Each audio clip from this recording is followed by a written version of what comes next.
প্রিয় দর্শক, আসসালামু আলাইকুম। রুহি মম উইথ কুকিং থেকে সবাইকে স্বাগতম।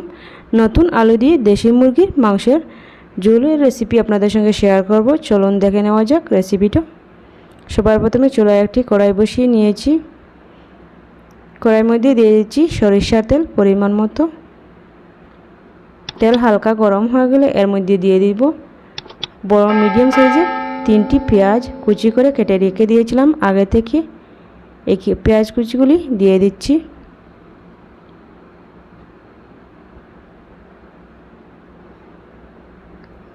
এখন ভালো করে নেড়েচেড়ে দিয়ে দিব।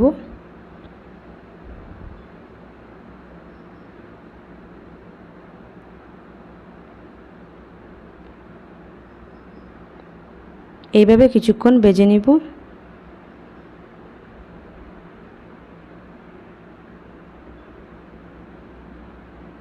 এখন এর মধ্যে দিয়ে দিচ্ছি 2টি তেজপাতা,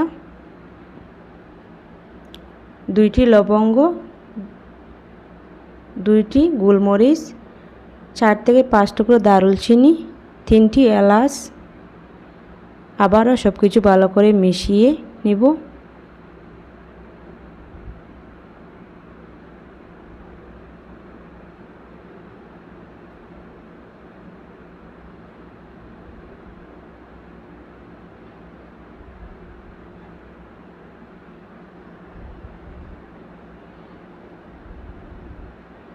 এখন এর মধ্যে দিয়ে দিচ্ছি 1 টেবিল চা চামচ রসুন বাটা, 1 টেবিল চা চামচ আদা বাটা।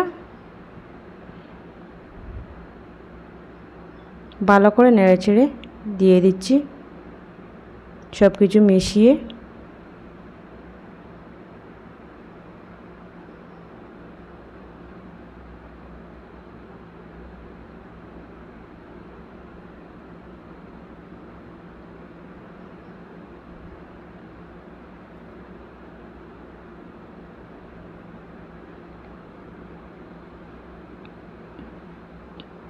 এখন সামান্য দিয়ে দিচ্ছি জল। জল দিয়ে এখন এর মধ্যে দিয়ে দিচ্ছি 1 টেবিল চা চামচ শুকনো লঙ্কার গুঁড়া, 1 টেবিল চা চামচ ধনিয়া গুঁড়া, 1 টেবিল চা চামচ জিরার গুঁড়া, 1 টেবিল চা চামচ হলুদ গুঁড়া। সব কিছু মিশিয়ে আবার এখন দিয়ে দিচ্ছি স্বাদ মতো লবণ।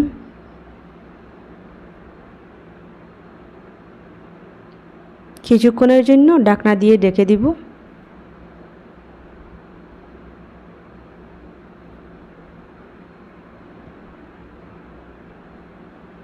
আবারও ফিরে আসছি।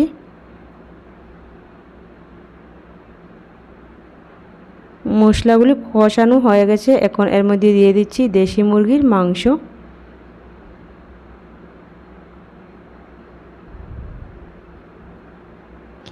আমার রেসিপিটি ভালো লাগলে একটা লাইক দিবেন। রেসিপিটা কেমন হলো কমেন্ট করে আপনারা জানাবেন অবশ্যই। আমার চ্যানেলে নতুন হয়ে থাকলে চ্যানেলটাকে সাবস্ক্রাইব করে পাশে থাকার অনুরোধ রইল।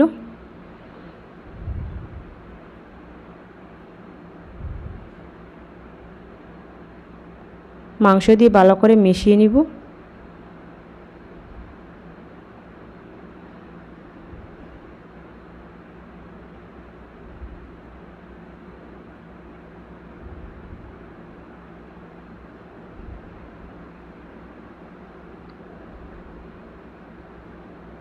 এইভাবে কিছুক্ষণ কষিয়ে নিতে হবে। এখন দিয়ে দিচ্ছি আগে থেকে কেটে রাখা আলু, ধুয়ে পরিষ্কার করে রেখে দিয়েছিলাম।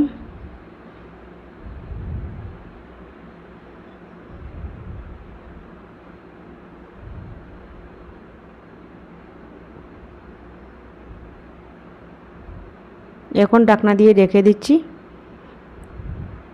10 মিনিট পর আবারও চলে এসেছি।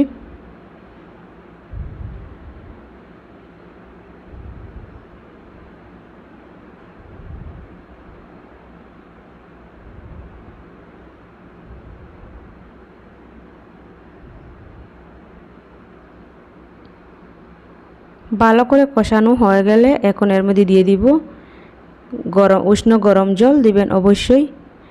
দিয়ে দিচ্ছি 1 গ্লাস উষ্ণ গরম জল।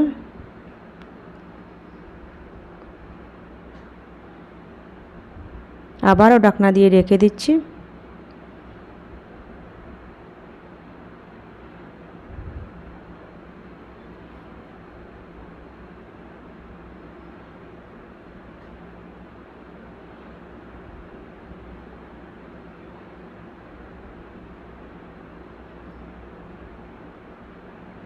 পুরোপুরিভাবে হয়ে গেছে, 10 থেকে 15 মিনিট সময় লেগেছে।